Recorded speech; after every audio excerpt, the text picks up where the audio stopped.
Okay guys, in this video we're going to talk about the best intermittent fasting schedule for weight loss. Now, I've lost over 100 pounds and gone from this to this, and I've used intermittent fasting along that process to help me get them results.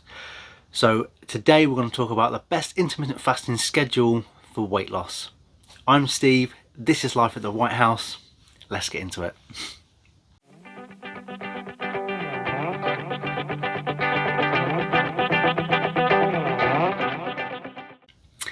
Okay guys, so what is intermittent fasting? So basically what intermittent fasting is you'll have periods of fasting or not eating and periods of eating. And these periods of eating are called windows, and they're broken up in a 24-hour day. So you would have a 16 and 8, and what that means is you would have no food for 16 hours, you'll be fasting for 16 hours, and you'll have an 8-hour eating window.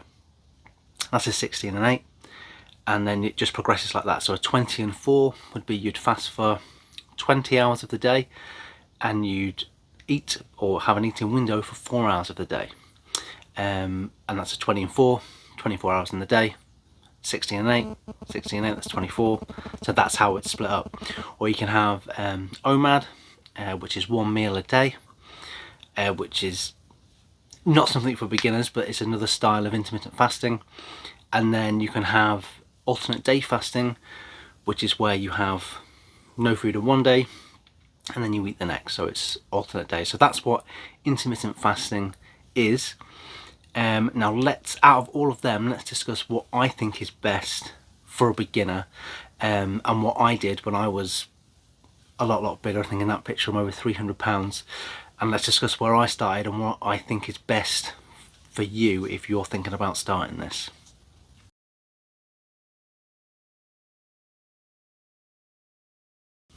Okay guys, so what is best for a beginner when starting with intermittent fasting? Now, I think a 16 and 8 is a fantastic place to start if you're a beginner with intermittent fasting. Now, there's more benefits if you do a 20 and 4 or OMAD or alternate day, but that is something that is, if you start as a beginner, it may put you off because you're not used to it, and then you're not going to be able to do it.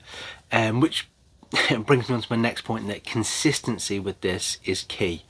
So as a beginner, I think a 16 and 8 is a fantastic place to start.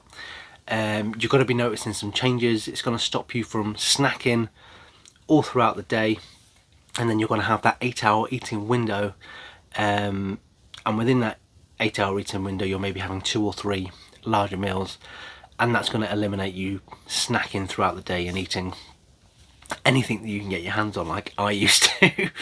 So I think a 16 and 8 is a fantastic place to start, and then from there, if you feel comfortable, you can progress up to a 20 and 4 or OMAD, which is 1 meal a day. And then if you feel comfortable again, alternate day fasting.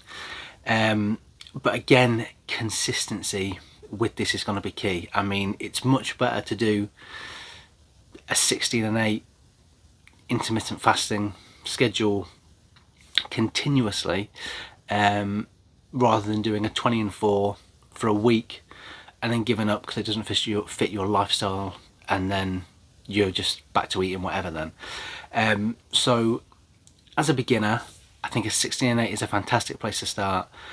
And if that's great for you, but you don't feel like you can do a 20 and 4, then just stick with a 16 and 8. And then that's fine. Just stick with that going forward. But as long as you can stick to it and be consistent with it, that 16 and 8 is going to help you eliminate a lot of the things that are probably hampering you and keeping your weight high, which is snacking all the time, which is, you know, eating things when you shouldn't really be eating them. But if you have an 8-hour window and you say to yourself, right, I'm going to have 2 or 3 larger meals throughout that time, and I'm not going to snack, that is going to have a huge impact, or it had a huge impact on me, especially when I was, you know, up towards over 300 pounds in that picture.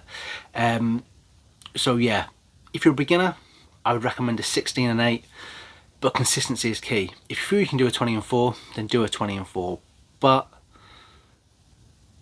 stick with 16 and 8 first, see how you go. If you feel that this is something you can do long term, then stick with it. And if you think you can do a 20 and 4, then go for that. But don't make it too challenging for yourself, and don't give yourself too much to do too early, because then you could fall off and then you could think it's all rubbish and you're just going to go back to eating crap out of the cupboards and, you know, everything in sight. And I've been there, and it's binge eating and it's horrible. So start with 16 and 8. That's what I recommend for beginners. That's what I think is a fantastic place to start, and you won't go far wrong. So there you go, guys. That's the video. I hope you enjoyed it. I'm Steve. This has been Life at the White House, and I'll see you again in the next one. Hi guys, thanks so much for watching the video. If you did like it, please do drop a thumbs up down below. If you want to see more videos, click on the link on the left hand side, and if you've got any questions for me, leave them down there in the comments and I'll get back to you as soon as I can. But apart from that, remember to subscribe, and I'll see you again next time.